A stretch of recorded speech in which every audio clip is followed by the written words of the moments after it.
Hello, Blackhawks Nation. Welcome to the Blackhawks Daily, your favorite recap of the daily buzz around your Chicago Blackhawks. I'm your host, PJ, so let's get started and talk about the top four topics of today. And I'm feeling a little better today. Thank you very much. I'm still a little raspy, still a little congested, a little nasally, but we're working our way through it. I feel half alive, so that's always good. So let's talk about some things. So we've chatted about some people that can make an impact this year. So we talked about Nick Lardis. We talked about Anton Frundell. Well, there's another one that we may be seeing on the ice this season. Jack Pridham. I hope I'm saying his name right. Pridham. Pridham.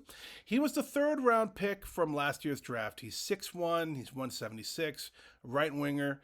He just announced that he's not going to Boston University, so no cake stands or shotgunning beers for this young lad. No, he's going to get his. It's actually a win-win. If he doesn't make it in the NHL, he's going to go back to the Kitchener Rangers in the OHL, which is known for being a really high-quality program. So that's good for him.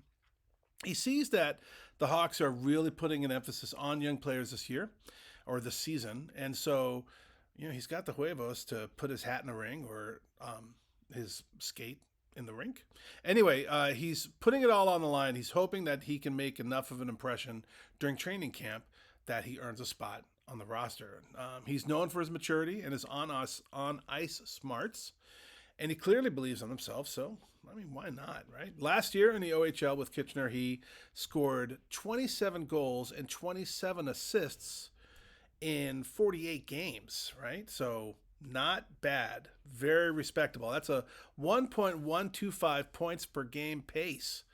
So if I was doing like fantasy hockey, I'd totally be scooping him up if he was doing that in the bigs. And in the playoffs, he added another 7 goals and 6 assists in 16 games. So definitely a contributor. Someone to watch out for, certainly. So, all the luck to him. I hope this decision pays off well for him. Moving on from there, we have, we're talking about points. So, how many points do we feel Bedard is going to get this coming year? He had an awesome first year, right? 22 goals, 39 assists, 61 points, and he missed 14 games. So, really, really good. In his second year, he played all of the games. He played all 82, and no injuries. Thank the universe. But he only attributed 6 more points. So if I'm looking at a points per game, he had a very respectable .897 points per game his first year, and then he backslid a little bit to .187 points per game his second year. It is what it is. So, however, though, now moving into his third year, he's working out like a madman, right? He's fully focused on this offseason, from what we've heard. We just drafted a Moose and Frundell, and seemingly every other basketball player who could skate in this draft. We also have other playmakers like Nazar, maybe Lardis coming in, as we've kind of dreamed about. Maybe our little Russian rocket, Kantsarov, or maybe non-party animal Pridham, who we just discussed, along with proven people like Teravainen and Bertuzzi,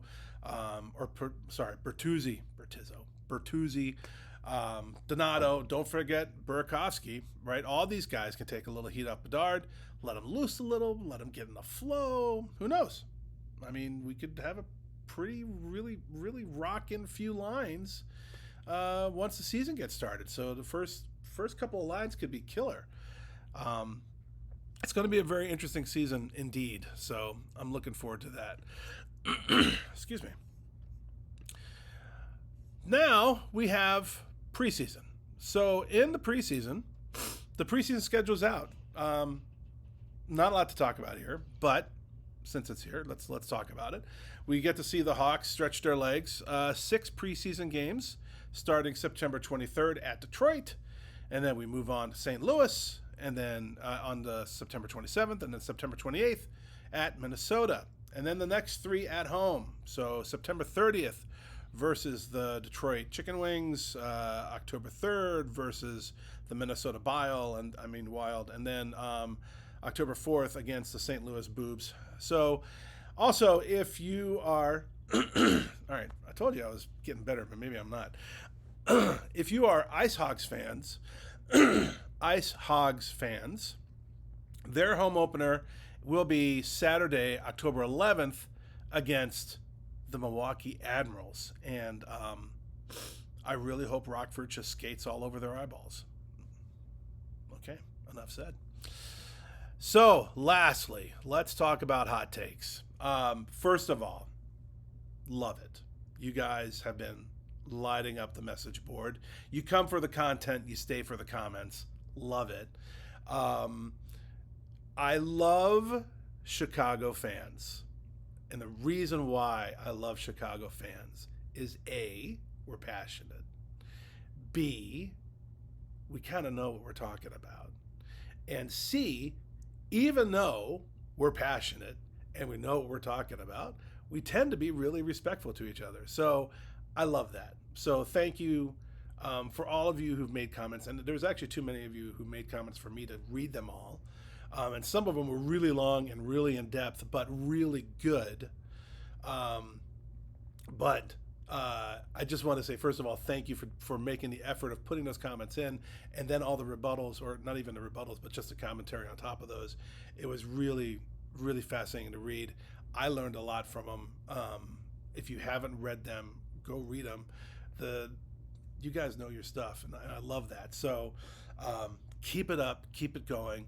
And actually, one thing that I'm going to ask as not so much homework, but for, you know what, I'm going to save that for the end. Let's talk about some of the comments. So Dave 5857 came back. He came back and commented.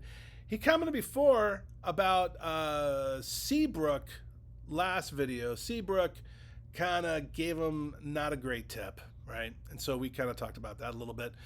But then he said, I delivered to Bickle and Keith. All right, first of all, Dave, I don't know where you're working. Actually, you kind of mentioned on here. I don't know what route you're in or what neighborhood you're in, but dude, you're like meeting everybody. So good on you. That's amazing. So he says, I delivered to Bickle and Keith. Both were awesome and generous. Got autographs on my hats on 2 separate occasions. Bickle gave 100% tip and Keith gave $20. They all love Jets Pizza. All right. So apparently Dave has a secret sauce. You just go and get yourself a Jets Pizza costume and go up to these guys' houses and get some autographs. That's pretty amazing. Dougie P41 said Soderblom is lucky to still be in the NHL. Lucky he played better last year because the year before he was a swinging gate. And that's true. I think the year before he was like a .871. I think last year was .8898. But yeah, he was a swinging gate on a terrible team. So let's just call that what it is, right? The Hawks have not been defensively making our goalies' lives easy, unfortunately, right? Now, if he had Seabrook, if he had Siebes and Keith in front of him all game, well then, and he's got a .87 or whatever, well then shame on him. But unfortunately, the Hawks do not have that blue line solidified that well like we used to. So, but better days are ahead. Chadwick Berry, 8371, said, trade Foligno, give Connor Bedard the C. So Foligno, he's 38.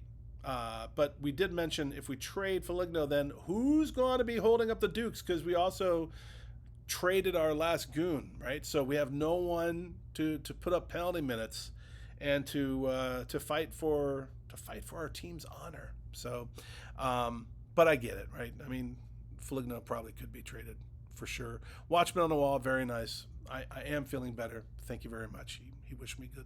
He wished me well wishes. But I also want to say honorable mentions, Mr. Caution, Swoop 187 OG 187, and It's Rambo Commando. And pause on that. It's Rambo Commando. Just so you know, in high school, me and my best friend, I was known as Rambo Peach, and my best friend was Commando Dave. So somehow you combined both of my high school's bromance names together. Good on you. Thank you for that. It just brought me back to high school. Anyway, shout outs to the three of you. You guys got into some great conversations about pretty much everything hockey, and it was a learning experience. So wonderful. Too long to read because I don't have that much time on there, but too long to read, but it was great. So here's the homework. What do you think? What I would love from you guys is, what do you think would be some excellent first 2 or 3 lines with our current roster? You can throw in like, if you think Frundell or Lardis, excuse me, see, my voice is giving out.